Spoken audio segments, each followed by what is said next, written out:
گناہ کا لفظ ہر مذہب میں استعمال ہوتا ہے. جو لوگ مذہب کو نہیں مانتے ان کی نظر میں نیکی اور گناہ کوئی چیز نہیں ہے، بلکہ ان کی نظر میں لیگل اور اللیگل کا لفظ استعمال ہوتا ہے. کہتے ہیں جو کام لیگل ہے وہ کر سکتے ہو، جو اللیگل ہے وہ کام نہیں کر سکتے. جیسے حلال و حرام یہ ٹرم مذہب کی ہے، اسلام کی ٹرم ہے، اسلام کی اصطلاح ہے. ملکی قوانین میں یا سیکولر لوگوں کے ہاں حلال و حرام کی ٹرم یوز نہیں ہوتی. ان کے ہاں لیگل اللیگل بس. لیگل اور اللیگل کون متعین کرتا ہے؟ انسان متعین کرتا ہے. لیگل کیا ہونا چاہیے اور اللیگل کیا ہونا چاہیے.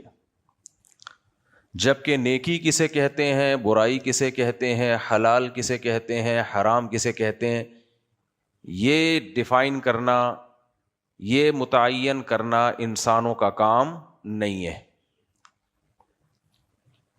حتیٰ کہ یہ اتھارٹی پیغمبر کو بھی نہیں دی گئی کہ وہ حلال و حرام خود سے متعین کریں. پیغمبر کو بھی یہ طاقت نہیں دی گئی.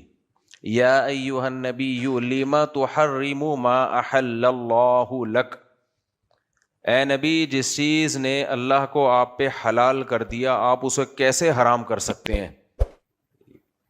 یعنی نبی کو بھی یہ اجازت نہیں ہے کہ وہ خود سے کسی چیز کو حلال یا حرام کریں. ان اتبع الا ما یوحى الی، نبی صلی اللہ علیہ وسلم جب احکام بیان کرتے تو مشرکین مکہ کہتے آپ جو حلال و حرام بیان کر رہے ہیں کہ یہ حلال ہے یہ حرام ہے، ٹھیک ہے ہم اس کو ایکسیپٹ کر لیتے ہیں، ہم اس کو مان لیتے ہیں، لیکن اس میں کچھ ایڈیشن ہماری طرف سے ہو جائے تاکہ یہ قابل عمل ہو جائے، تھوڑا سا ملا جلا ہو جائے. کچھ آپ کے حلال کو ہم حلال کہیں گے اور آپ کے حرام کو ہم حرام کہیں گے، لیکن کچھ آپ نے حرام ہمارے حرام کو حرام کہنا ہے اور ہمارے حلال کو حلال کہنا ہے، تو مل جل کے کر لیتے ہیں. یہ بالکل ہی آپ جس کو حلال کہیں وہ حلال، جس کو آپ حرام کہیں وہ حرام، یہ تھوڑا سا کمپرومائز والا راستہ اگر ہو جائے تو یہ زیادہ بہتر رہے گا، سوسائٹی میں ایڈجسٹ ہو جائے گا. یہ سمجھ میں آ رہی بات کہ نہیں آ رہی؟ تو تھوڑا سا آپ اور تھوڑا سا ہم، بالکل ایسے ہی ہے جیسے ابھی اسمبلی میں وہ ایک ہندو نے تقریر کی کہ شراب کو اللیگل ہونا چاہیے، حرام ہونا چاہیے، لائسنس نہیں ملنا چاہیے. تو ہمارے کسی اسمبلی کے ممبر نے کہا کہ نہیں، مجھے یہ سجیشن منظور نہیں. اب پیتے ہوں گے، ظاہر ہے وہ کیسے منظور کر سکتے ہیں. ہم کسی سے بدگمان نہیں ہو رہے، لیکن جب ایک آدمی خود بتا رہا ہو کہ یہ غلط ہے تو اس کا مطلب آپ پیتے ہوگے. ظاہر ہے جتنے بھی گے ہیں وہ جب گے کے خلاف بیان سنیں گے برا لگے گا ہی نہیں لگے گا ان کو. جتنے گے ہیں وہ جب ان کو پتا چلے گا کہ ملک میں قانون بن گیا ہے کہ جتنے گے ہیں وہ واجب الچترول ہیں، واجب الچترول ہیں، تو وہ تو بیچارے اپنی کمر سہلانا شروع کر دیں گے کہ ہمارے کوڑے پڑنے والے ہیں.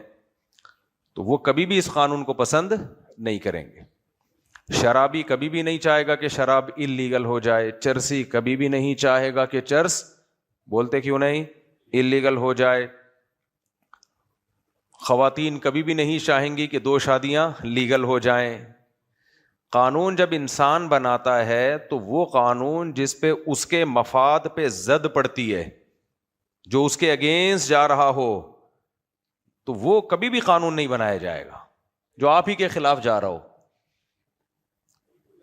اس لیے لیگل اللیگل کی بحث ایک الگ ہے کہ ملک میں لیگل کیا ہے اللیگل کیا ہے. یہ تو ملک چلانے والے لوگ بتاتے ہیں کہ اللیگل کیا ہے اور لیگل کیا ہے. تو یہ آپ وکیلوں سے، جمعے کا ایک بیان وکیلوں کا بھی ہونا چاہیے، وکیلوں ہی کا جمعہ ہو، وکیلوں ہی کا کراؤڈ ہو، وہ آپ کو بتاتے رہیں گے کہ لیگل کیا ہے اور اللیگل کیا ہے.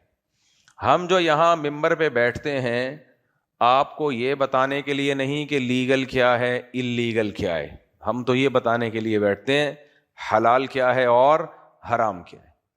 اور اس حلال و حرام میں بعض دفعہ وہ ہمارے بھی اگینسٹ جا رہی ہوتی ہے وہ چیز، تو ہمیں پھر بھی بتانا پڑتا ہے. کیا خیال ہے؟ 4 بیویوں میں عدل کرنا ضروری ہے، یہ میرے اگینسٹ جا رہی ہے، میں تو چاہوں گا میں آزاد ہو جاؤں. کیا خیال ہے؟ لیکن ہمیں بولنا پڑتا ہے کہ نہیں پڑتا؟ بولنا پڑتا ہے کہ ناجائز ہے بھائی، برابری کرنی پڑے گی آپ کو. ہر شخص چاہتا ہے کہ میں پابندیوں سے آزاد ہوں، میں شادیاں تو پوری کروں لیکن پابندیوں میں نہ جکڑا جاؤں. یہ ہر شخص کی خواہش ہوتی ہے، جسے کہتے ہیں نا میٹھا میٹھا ہپ ہپ اور کڑوا کڑوا تھو تھو. تو اب کوئی مولوی صاحب حلال و حرام بتائیں یا کوئی بھی مذہبی رہنما، تو وہ بیچارہ خود بھی وہ تمام قوانین اس کے اوپر بھی اپلائی ہو رہے ہوتے ہیں. تو اس لیے میرے بھائی لیگل انلیگل سے زیادہ نا حلال و حرام کے چکر میں پڑا کرو. سمجھ رہے ہو؟ لیگل انلیگل میں بھی پڑھو تاکہ حکومت سزا نہ دے، غیر قانونی کام مت کرو. اب لیگل انلیگل اور حلال حرام میں ایک فرق اور آپ کو بتا دوں. میں نے بیان میں بتایا تھا کہ اسمگلنگ سے جو آمدن ہوگی وہ آمدن حلال ہوگی. اسمگلنگ اگرچہ غلط کام ہے انلیگل ہونے کی وجہ سے، اس پہ بہت سارے لوگ چیخ اٹھے تھے جو اسمگلنگ کر نہیں رہے تھے یا ان بیچاروں کو موقع نہیں مل رہا اسمگلنگ کا. بہت سارے چیخ اٹھے، یہ مولوی دیکھو غیر قانونی کاموں کی لوگوں کو ترغیب دے رہا ہے، یہ لوگوں کو اسمگلر بنا رہا ہے. اس پر میں نے وضاحتی بیان جاری کیا تھا، میں اسمگلنگ کی ترغیب نہیں دے رہا، غیر قانونی ہے، اس سے ملک کو نقصان ہوتا ہے، اس لیے مت کرو. اور میں تو صرف یہ بتا رہا ہوں کہ اسمگلنگ سے جو آمدن آئے گی تو یہ کام ناجائز ہو کے بھی وہ آمدن جائز ہوگی. سمجھ میں آ رہی ہے بات؟ بعض دفعہ کام ناجائز ہوتا ہے غیر قانونی ہونے کی وجہ سے، ارننگ حلال ہوتی ہے، اس لیے کہ ارننگ کا تعلق حلال و حرام سے ہے، اور حلال و حرام کرنا کس کا کام ہے؟ اللہ کا کام ہے. تو اللہ نے کہا ہے کہ اپنے حلال پیسوں سے کوئی چیز خریدی ہو اس کو بیچ کے جو ارننگ ہوگی وہ حلال ہوگی آپ کی. اس کو حرام کہنے کے لیے قرآن و سنت سے کوئی دلیل چاہیے. آپ کہہ سکتے پھر اسمگلنگ کے ناجائز ہونے کی قرآن و سنت سے کوئی دلیل؟ قرآن نے حکم دیا ہے اولو الامر کی اتباع کرو، جو حاکم ہے اس کی اتباع کرو. تو ہم نے دونوں میں بیلنس کر لیا نا. کیا خیال ہے بھائی؟ مفتی کا کام یہی ہوتا ہے کہ جو جتنی بری ہے اس کو اتنا کہا جائے. اسی فتوے میں یہی تو چیز سیکھی جاتی ہے. آج کل کے جو اسکالر مارکیٹ میں آ رہے ہیں ان بیچاروں کو نہیں پتا کہ کون سی چیز کتنی ناجائز ہے اور کہاں تک ہے. وہ آپ کو کنفیوژن میں ڈالتے ہیں کیونکہ پراپر وے میں انہوں نے علم سیکھا نہیں ہے، علم پڑھا نہیں ہے. تو اسمگلنگ اگر اس سے ملک کو نقصان ہو رہا ہے تو وہ کیا ہے؟ ناجائز. کیوں؟ اطیعوا اللہ و اطیعوا الرسول و اولی الامر منکم، اللہ رسول کی بھی اطاعت کرو اور جو حاکم ہے، حکومت ہے، اس کے قانون کو بھی فالو کرو، بشرطے کہ وہ قانون شریعت کے خلاف نہ ہو. کیونکہ لا طاعت لمخلوق فی معصیت الخالق، خدا کی نافرمانی میں آپ مخلوق کو فالو نہیں کر سکتے. خدا کی نافرمانی میں حاکم بھی آتا ہے. حکومت اگر آپ کو نماز پڑھنے نہیں دیتی تو بھی پڑھنی پڑے گی آپ کو نماز. حکومت کہتی ہے داڑھی کاٹ دو تو بھی داڑھی رکھنا کیا ہے؟ لازم ہے. آپ حکومت کے قانون کو فالو نہیں کر سکتے، اس میں خلاف شریعت ہے. لیکن جہاں خلاف شریعت نہ ہو، اس کا تعلق انتظام سے ہے، مینجمنٹ سے ہے، تو پھر حکومت کے قانون کو فالو کرنا لازم ہے. تو اسمگلنگ میں یہی ہوتا ہے کہ اگر لوگوں کو پرمیشن دے دی جائے علی اطلاق اسمگلنگ کی تو ملک کی اکانومی بیٹھ جاتی ہے، نقصان ہوتا ہے کنٹری کو.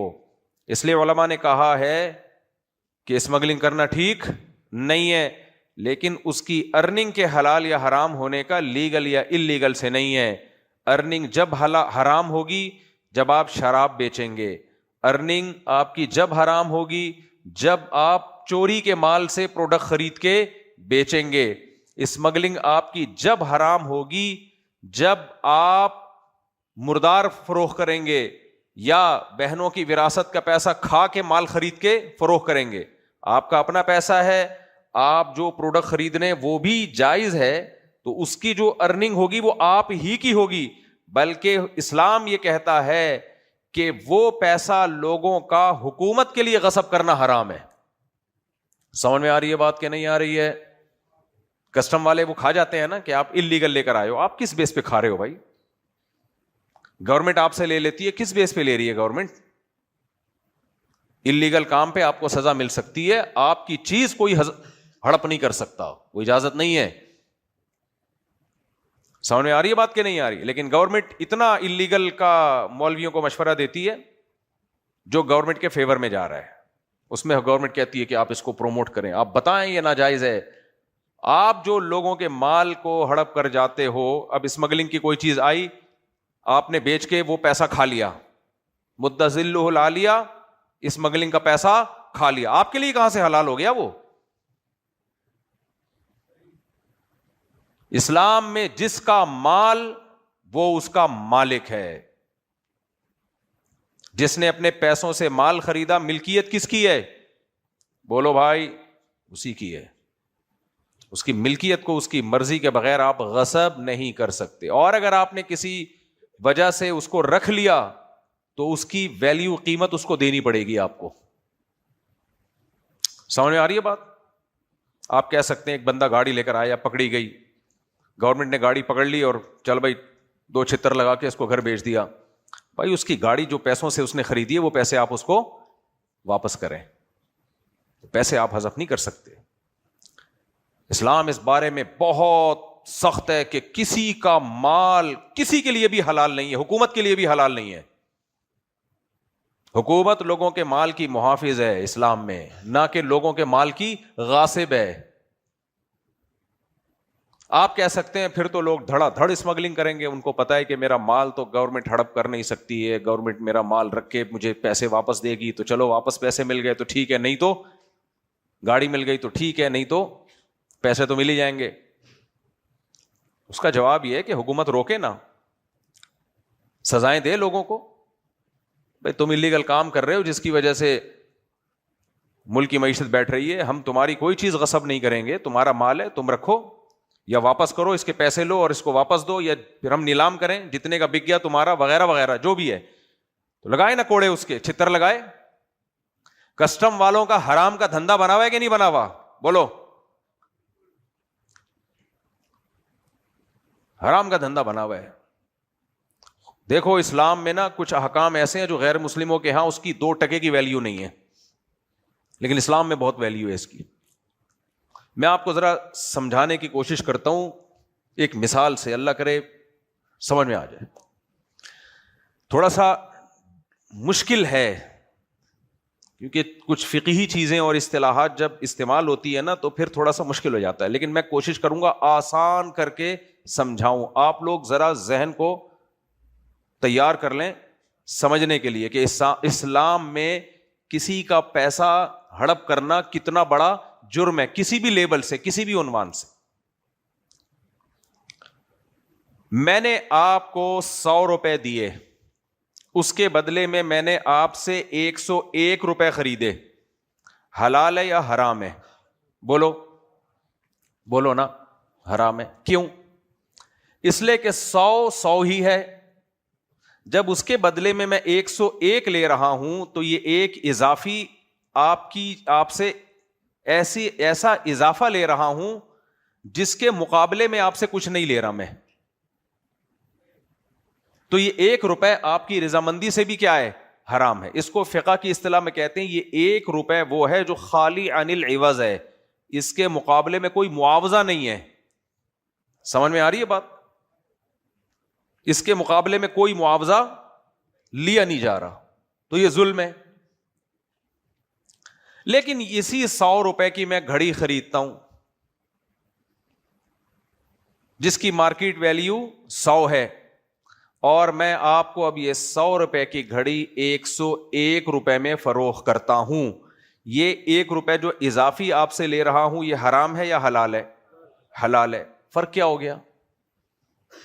سوال پیدا ہوتا ہے. اب یہ چیز سمجھنے کی ہے, ذرا کھوپڑی شریف حاضر کریں, آپ ٹوپیاں اتار لیں تاکہ ڈائریکٹ بات پہن کے رکھیں.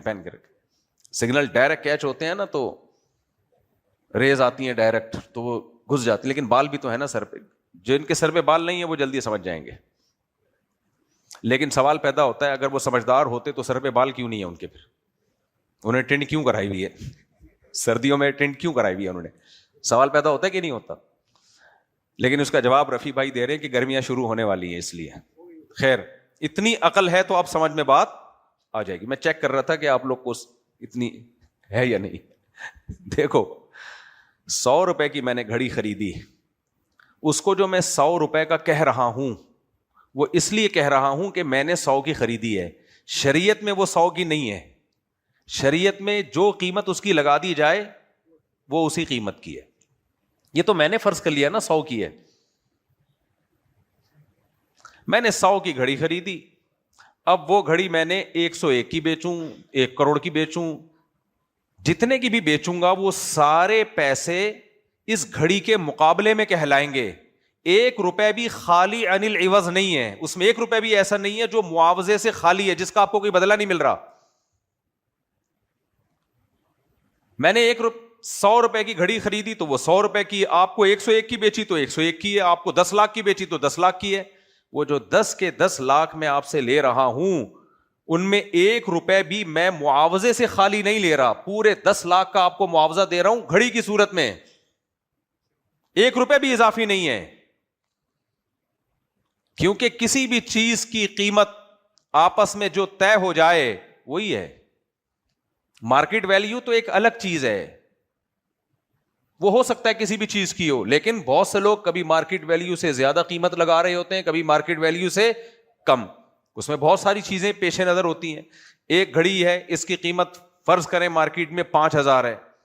اب کسی کو ہم سے عقیدت محبت, میرا بیان سن کے اس کی 4 ہو گئی اور سکون سے رہ رہا ہے, اگرچہ اس کی ابھی تک کوئی رپورٹ ہے نہیں, لیکن اس کو اتنی عقیدت محبت ہو گئی کہ یہ گھڑی میں نے فار ایگزامپل مارکیٹ سے 5,000 کی خریدی, میں رفیع بھائی کو بیچوں گا وہ 5,000 بھی نہیں, وہ ہو سکتا ہے 2,500 میں لیں, آپ کو بیچوں وہ 2,000 میں کہ استعمال شدہ ہے. لیکن جس نے بیان سن کے اتفاق سے خوش 4 شادیاں ہوئی اور خوشی خوشی زندگی گزر رہی ہے, گو کہ بعد میں آنکھ کھل جائے گی اس کی, بعد میں اس کی آنکھ کھل جائے گی تو پتہ چلے گا کہ یہ سب ڈرامہ تھا. لیکن ایسا شخص مجھے خواب میں بھی مل جائے تو وہ اس کی 4 لاکھ قیمت لگانے کے لیے بھی تیار ہوگا. تو مارکیٹ ویلیو 5 ہے, لیکن وہ اس کی ویلیو میں یہ بھی لگا رہا ہے کہ یہ مولانا صاحب نے پہنی ہے اور مجھے مولانا صاحب سے عقیدت ہے, محبت ہے. کسی بھی چیز کی ویلیو کسی بھی بیس پہ بڑھتی ہے. جاوید میاں داد کا بلہ بڑا مہنگا بکا تھا, اور کسی کو ہم سے دشمنی ہو, 4 ہوئی اور پھنس گیا, وہ تلاش کر رہے بندہ ملے. اس نے یہ گھڑی خریدی 5,000 کی, لیکن جب اسے پتا چلا کہ یہ مفتی طارق مسعود صاحب کے ہاتھ میں استعمال ہوئی ہے, یہ گھڑی پہنی بھی ہے انہوں نے کئی سال سے, تو نفرت میں ہو سکتا ہے وہ 2,500 بھی نہ دے. تو ایسٹس کا مقابلہ جب کرنسی سے ہوتا ہے تو قیمت زیادہ ہو یا کم ہو, وہ ساری قیمت اس ایسٹ کے مقابلے میں ہوتی ہے. 1 روپے بھی اضافہ اور خالی عن العوض بولو نہیں ہوتا. سمجھتے ہو گے نہیں سمجھتے؟ نبی صلی اللہ علیہ وسلم نے 2 طرح کے سود کو حرام قرار دیا ہے. ایک ربا النسا, ادھار پہ آپ جو سود کرتے ہو, کسی کو قرض دیا 1 لاکھ اور واپسی میں شرط یہ لگا دی کہ 1.5 لاکھ لوں گا, یہ ربا النسا کہلاتا ہے, حرام ہے. اور ایک ادھار نہیں ہے لیکن آپ اسی وقت بیچ رہے ہو. 1 کلو آٹا آپ نے بیچا 1.5 کلو آٹے کے بدلے میں, یہ بھی کیا ہے؟ بولتے کیوں نہیں؟ وجہ اس کی ہے, یہ بھی حرام ہے. اس لیے کہ 1 کلو آٹا تو 1 کلو آٹے کے مقابلے میں ہو گیا. کیا خیال ہے؟ آدھا کلو تو خالی عن العوض ہوا کہ نہیں ہوا؟ آپ کہہ سکتے ہو کہ اس نے جو 1 کلو آٹا دیا تھا وہ اچھی کوالٹی والا تھا, اور جو 1.5 کلو لے رہا ہے وہ خراب کوالٹی والا ہے. تو اس کا جواب یہ ہے کہ نبی صلی اللہ علیہ وسلم نے ایک ہی جنس کی چیزوں میں اچھی اور بری کوالٹی کی کو کلعدم قرار دیا ہے. 1 کلو آٹے کی قیمت اگر آٹے کی صورت میں ہوگی تو 1 کلو ہی ہے, وہ آدھا کلو آٹے کی قیمت آٹے کی صورت میں ہوگی تو کیا ہے؟ آدھا کلو. ہاں, اس آٹے کو جو کے بدلے میں بیچیں تو جتنی چاہے جو خرید لیں 1 کلو آٹے کے بدلے میں آپ, کیونکہ جنس کیا ہے؟ الگ الگ. تو اس کی ہم یہ کہہ سکتے ہیں کہ جتنی جو خریدی ہے میں نے 1 کلو آٹا دے کے وہ ساری 1 کلو آٹے کے مقابلے میں ہے, اضافہ نہیں ہے. خالی عن العوض, یعنی وہ اضافہ جس کا کوئی معاوضہ میں آپ کو نہیں دے رہا, ایسا اضافہ نہیں ہے. تو میرے بھائی اسلام تو اس خرید و فروخت کی اجازت نہیں دیتا جس میں آپ کسی سے پیسہ لے رہے ہو اور اس کا کوئی معاوضہ نہ دے رہے ہو. تو خالی پیلی لوگوں کی جیبوں سے پیسے نکالنا مختلف عنوانات سے, یہ کہاں سے حلال ہو گیا؟ یہ کس چیز کے عوض میں لے رہے ہیں آپ؟ یہ کس چیز کے عوض میں لے رہے ہو؟ لیٹ فیس ہے اسکولوں میں, ٹائم پہ پیسے نہیں دیے تو پینلٹی لگی. یہ پینلٹی کیا ہے؟ یہ آپ اضافہ کس چیز کے عوض میں لے رہے ہو؟ وہ کہہ سکتے ہیں ہم اس بات کے بدلے میں لے رہے ہیں کہ آپ نے ٹائم پہ پیسے جمع نہیں کرائے, اس کی سزا کے بدلے میں لے رہے ہیں. تو اسلام میں سزا کے بدلے میں پیسہ نہیں ہوتا, چیز ہونی چاہیے کسی چیز کے بدلے میں, یا تو کام ہو یا کوئی ایسٹ ہو تاکہ معاوضہ ہو. کام کا مطلب کیا ہے؟ کسی کام کے بدلے میں پیسے. مثال کے طور پر آپ نے مزدور کو کہا کہ گڑھا کھود دو, یہ کام دیا کہ نہیں دیا؟ اس سے آپ نے ایک فائدہ اٹھایا, اس فائدے کے بدلے میں آپ اس کو پیسے دے رہے ہیں. یہ بھی ایک طرح سے خرید و فروخت ہے کہ منفعت کے بدلے میں آپ اس کو پیسے دے رہے ہیں, اس سے فائدہ لے رہے ہیں, اس فائدے کے بدلے میں آپ کیا دے رہے ہیں؟ اس کو پیسے دے رہے ہیں. اس کو اجارہ کہا جاتا ہے. اجارہ یہ بھی سود نہیں ہے, اس لیے کہ وہ منفعت کو شریعت نے مال فرض کر لیا ہے. آپ گھر رینٹ پہ دیتے ہیں, ایک شخص کو رہائش کی منفعت دے رہے ہیں, اس رہائش کے بدلے میں آپ اس سے پیسے لے رہے ہیں. ٹھیک ہے, رہائش ایک ایسا فائدہ ہے جو بک سکتا ہے, تو بیچ رہے ہیں آپ اس کو. سمجھ میں آ رہی ہے بات کہ نہیں آ رہی ہے؟ یہاں آپ نے کیا کیا؟ آپ نے بچوں کو کہا کہ ہم آپ سے تعلیم کے بدلے میں پیسے لیں گے, 1 مہینے کی اتنی فیس ہے, 1 مہینے میں ہم آپ کو تعلیم تو نہیں دیں گے, صرف کلر سیب میں اور کیلوں میں کروائیں گے. یہی چل رہا ہے اسکولوں میں. اللہ کا بڑا فضل, میں نے جب بچے کو جب سے اسکول سے نکالا اچھی رپورٹیں آ رہی ہیں الحمدللہ. ایک بچے کو نکال کے تربیت بڑے زیادہ تفصیل میں اسکولوں کا دھندا بند نہ ہو جائے نا بالکل ہی. 1-2 بچے پڑھ بھی رہے ہیں اسکول میں. یعنی آپ مالی لین دین میں اسلام کے کانسیپٹ کو سمجھیں کہ نہیں سمجھے؟ مالی لین دین میں اسلام کے کانسیپٹ کو سمجھیں کہ وہ اضافہ جو خالی عن العوض, 1 کلو کھجور ہے, آپ نے اسے 1.25 کلو کھجور کے بدلے میں بیچا, تو یہ حرام اس لیے ہے کہ 1 کلو جو آپ نے دی کھجور, اس کے بدلے میں 1 کلو تو مل گئی, برابر ہو گیا. کیونکہ کھجور کی قیمت جب کھجور سے لگائی جائے گی تو کھجور تو وزن کے اعتبار سے ہوگی. تو جو اضافہ 1 کلو آپ لے رہے ہو, اسلام یہ کہتا ہے کہ وہ اضافہ کسی معاوضے کے بغیر لے رہے ہو, تو اس کو ظلم سمجھا گیا ہے, اور یہ ظلم آپس کی رضامندی سے بھی جائز نہیں ہے. خرید و فروخت میں یعنی معاوضے کے طور پہ اپنی خوشی سے کوئی جتنا کھجور ہے کس کو وہ ہدیہ ہے, گفٹ ہے, اس میں معاوضہ نہیں, یہ عقد معاوضہ میں. تو آپ کوئی بھی اضافہ جو خالی عن العوض ہو, ایسا معاہدہ اسلام میں کیا ہے؟ حرام ہے. سمجھ میں آ رہی ہے بات؟ یا تو منفعت کے بدلے میں پیسے لیں گے, اور منفعت ہو یا کوئی ایسٹ ہو, کوئی مال ہو, اس کے بدلے میں پیسے لیں گے. اسی وجہ سے یہ جو لیٹ جرمانے لگتے ہیں, لیٹ فیس ہوتی ہے اسکولوں میں, ٹائم پہ پیسے جمع نہیں کرائے تو آپ کو اضافی پینلٹی دینی پڑے گی. یہ پینلٹی بھی حرام ہے, کیونکہ یہ کس چیز کے بدلے میں ہے بھائی؟ آپ کہیں سزا کے بدلے میں, کہ آپ نے جرم کیوں کیا, تو سزا کے بدلے میں اگر پنشمنٹ ہو, پہلی بات تو یہ ہے کہ چاروں ائمہ کے نزدیک, امام ابو حنیفہ, امام مالک, امام شافعی, امام احمد ابن حنبل, ان چاروں اماموں کے نزدیک پنشمنٹ کے طور پر آپ کسی کو مالی جرمانہ نہیں عائد کر سکتے. اور اس کی دلیل یہی ہے کہ پیسہ کسی معاوضے کے بدلے میں ہوگا, یا گفٹ کے طور پر کوئی اپنی خوشی سے دے تو ہوگا, ادروائز کسی کا پیسہ آپ کے لیے حلال نہیں ہے. کیونکہ صحیح حدیث ہے, لا يحل مال امرئ مسلم الا بطیب نفس منہ, کسی مسلمان کا مال اس کی مکمل رضامندی کے بغیر حلال نہیں ہے.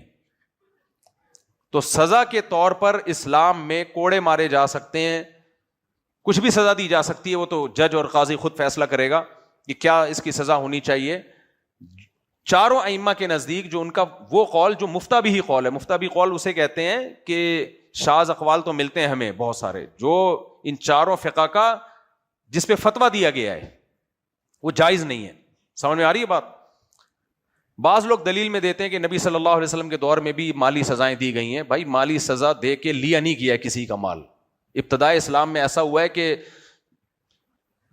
جیسے کسی کے مال کو جلا دیا گیا, آگ لگا دی گئی, ضائع کر دیا گیا. ضائع کرنا الگ چیز ہے, اس کو تعزیر فی المال کہتے ہیں, اور ایک ہے تعزیر بالمال, پیسوں کے بدلے میں لے کے چھوڑ دینا, یہ الگ چیز ہے. لیکن وہ بھی ابتدائی اسلام میں, وہ بھی منسوخ ہے. تو چاروں ائمہ کے نزدیک یہ جائز نہیں ہے. البتہ اس زمانے میں بعض علماء نے یہ فتویٰ دیا کہ اگر لوگوں سے لیٹ فیس پہ پیسے نہ لیے جائیں, پینلٹی نہ لی جائے سزا کے طور پر, تو کوڑے لگانا ہر ایک کے بس میں نہیں ہے. بہت مشکل کام ہے, کورٹ میں کیس چلے گا, ثابت کرنا پڑے گا. اتنی ٹینشن ہے کہ کم از کم پاکستان میں تو کوئی بھی وقت پہ فیسیں جمع نہیں کرائے گا, تو آپ کے تو سارے معاملات کیا ہو جائیں گے, ٹھپ ہو جائیں گے. آپ لوگ بینک سے گاڑی لیتے ہو, اسلامک بینک سے اگر بات کریں, انہوں نے آپ کو طے کیا ہر مہینے اتنا رینٹ دو گے, اگر کوئی سزا ہی نہ ہو اور کوئی جرمانہ بھی نہیں ہے تو نتیجہ یہ نکلے گا کہ 3 سال تک آپ گاڑی چلاتے رہو گے, ایک دھیلا بھی کرایہ نہیں دو گے. اس کے بعد جب بینک جیل میں کس کس کو بھجوائے گا, بینک جیل میں بھجوانے کے لیے کورٹ میں جانا پڑے گا. کورٹ میں جب آپ جاؤ گے تو جج کے اپنے پیسے ہوں گے, وکیلوں کے اپنے پیسے ہوں گے, پھر اس کو ثابت کرنا, پھر آپ وہاں جا کے گھننے بن جاؤ گے, پیسے ہی نہیں ہے, تو جج کیا کر لے گا, آپ پینٹ اتروائے گا آپ کی, کیا کرے گا وہ. اس لیے اس زمانے میں بعض علماء نے فتویٰ دیا کہ شدید ضرورت کے موقع پہ مالی جرمانے کی اجازت ہے, جہاں جسمانی سزا دینا ممکن نہ ہو یا بڑے نظام کو چلانے کے لیے ممکن نہ ہو. لیکن اس کا مطلب کیا ہے؟ اس کا مطلب تعزیر فی المال ہے, تعزیر بالمال نہیں ہے. یعنی سزا کے طور, یہ اصطلاح یہاں نہیں چلے گی. اس کا مطلب یہ ہے کہ آپ پنشمنٹ کے طور پر اس سے مال لے کے استعمال بہرحال نہیں کر سکتے. ہاں یہ کر سکتے ہیں کہ اس سے اس کا مال لے کے صدقہ کروا دیا جائے اس سے, کہ تمہیں سزا کے طور پر اگر تم نے پیسے ٹائم پہ نہ دیے تو تمہیں اتنے پیسے صدقہ کرنے پڑیں گے. سمجھ میں آ رہی ہے بات کہ نہیں آ رہی ہے؟ جی ہاں, بات یہ ہے کہ اسکول, اگر میں پہلے اپنے جو میں نے مسئلہ بیان کیا اس کو میں ایکسپلین کر دوں. مثال کے طور پر اسلامک بینک کیا کرتے ہیں کہ اگر آپ نے ٹائم پہ پیمنٹ نہ کی تو آپ پہلے سے ہم سے ایگریمنٹ کریں. یہ پہلے سے ایگریمنٹ کرنا ضروری ہے کہ میں اتنے پیسے چیریٹی کروں گا صدقے کے طور پر. آپ تو استعمال کر نہیں سکتے کیونکہ یہ ناجائز اور حرام ہے کہ میں نے ٹائم پہ پیمنٹ نہیں دی تو اب آپ مجھ سے اضافی پیسے لے کے استعمال کر رہے ہو, تو خالص سود ہے نا. وہی ہے کہ اضافہ ہے خالی عن العوض, وہ اضافہ جو معاوضے سے خالی ہے, اس کے کوئی تک نہیں. چاروں ائمہ کے نزدیک حرام ہے, یہ ناجائز ہے. فتویٰ بھی اسی پر ہے کہ یہ جب بھی کوئی لیٹ پیمنٹ کرے گا تو آپ وہ پیمنٹ لے کے نہیں کھا سکتے, کیونکہ اس کا مال آپ نہیں کھا سکتے کسی شرعی عقد کے بغیر. یہ کوئی شرعی عقد ہے نہیں. وجہ کیا ہے؟ یہ اضافہ ہے جو زیادتی سے کیا ہے, یعنی یہ ایسا اضافہ آپ اس سے لے رہے ہو جو معاوضے سے خالی ہے, اس کے عوض میں کچھ نہیں دے رہے آپ اس کو. تو گنجائش کی ایک صورت یہ نکلتی ہے کیا آپ کسی سے پہلے سے ایگریمنٹ کر سکتے ہیں, بھائی آپ نے ٹائم پہ پیمنٹ نہیں کی. یہ بڑے بڑے اداروں میں ہوتا ہے, پرسنلی یہ بھی جائز نہیں ہے. تو بڑے بڑے اداروں میں اس لیے کہ نظام چلانے کے لیے یہ ضروری ہے. تو امام مالک رحمہ اللہ تعالی کے ہاں ایک گنجائش ہے, امام مالک کے ہاں, کہ اگر کوئی شخص وقت پہ پیمنٹ نہ کرے آپ اس سے پہلے سے ایگریمنٹ کر سکتے ہو, دیکھ تو نے ٹائم پہ پیمنٹ نہیں کی تو میں کیسے تجھ سے پیسے نکلواؤں گا, بتا, تو خود بتا. کورٹ میں جا نہیں سکتا, کورٹ میں جا کے تو بیان دے دے گا میرے پاس تو پیسے ہی نہیں ہے, وغیرہ وغیرہ. یا اگر کورٹ میں چلا بھی گیا تو ایک آدمی تھوڑی ہے 100 بندوں کے پیچھے میں کورٹ میں اگر فیسیں ہی بھرتا رہوں گا تو میرا تو گاڑی سے جتنا پروفٹ تھا وہ سارا وکیل کھا جائیں گے. پیسے ہی نہیں ہے والا سنا ہے نا واقعہ, وہ پھر کبھی دوبارہ سناؤں گا انشاءاللہ. ہمارے حضرت ایک مولوی صاحب سے پوچھا کہ آپ شادی کیوں نہیں کرتے, انہوں نے کہا پیسے ہی نہیں ہے. تو حضرت بڑے مزے سے ہی بتایا کرتے تھے کہ انہوں نے کہا کہ پیسے ہی نہیں ہے. تو حضرت کو اس پہ بڑا غصہ آیا تھا. حضرت کہتے تھے اگر پیسے نہیں ہے تو پھر بھی نہیں بتاؤ کہ پیسے نہیں ہے. جب بھی کوئی پوچھے کہ یہ کام کیوں نہیں کر رہے, بس نہیں کر رہا, تمہیں کیا پیسے تو نہیں, پیسے کا مسئلہ تو نہیں پیسے الحمدللہ بہت ہیں. ہمارے حضرت کو یہ جملہ پسند ہی نہیں تھا کہ آپ یہ بولیں کہ میرے پاس پیسے نہیں ہیں. یہ پسند, چاہے نہ ہو پیسے پھر بھی یہ پسند نہیں تھا حضرت کو. اب جو ہیں نہیں ہے بولو ہیں, اللہ کا دیا بہت کچھ ہے. شیخ ایسا خاندانی ہونا چاہیے, شیخ ہی پیسے مانگ رہا ہو کبھی یار. ایک صاحب نے کہا میرے شیخ و مرشد نے مجھے کہا کم بخت کبھی ہدیہ بھی دے دیا کرو. ایسے بھی شیخ ہے مارکیٹ میں. تو جرمانے کے طور پر, سزا کے طور پر اگر کوئی پہلے سے ایگریمنٹ کر لے کہ میں نے اگر ٹائم پہ پیمنٹ نہیں کی تو میں خود اپنے آپ کو سزا دوں گا. وہ سزا یہ ہے کہ میں اتنے پیسے غریبوں میں صدقہ کر دوں.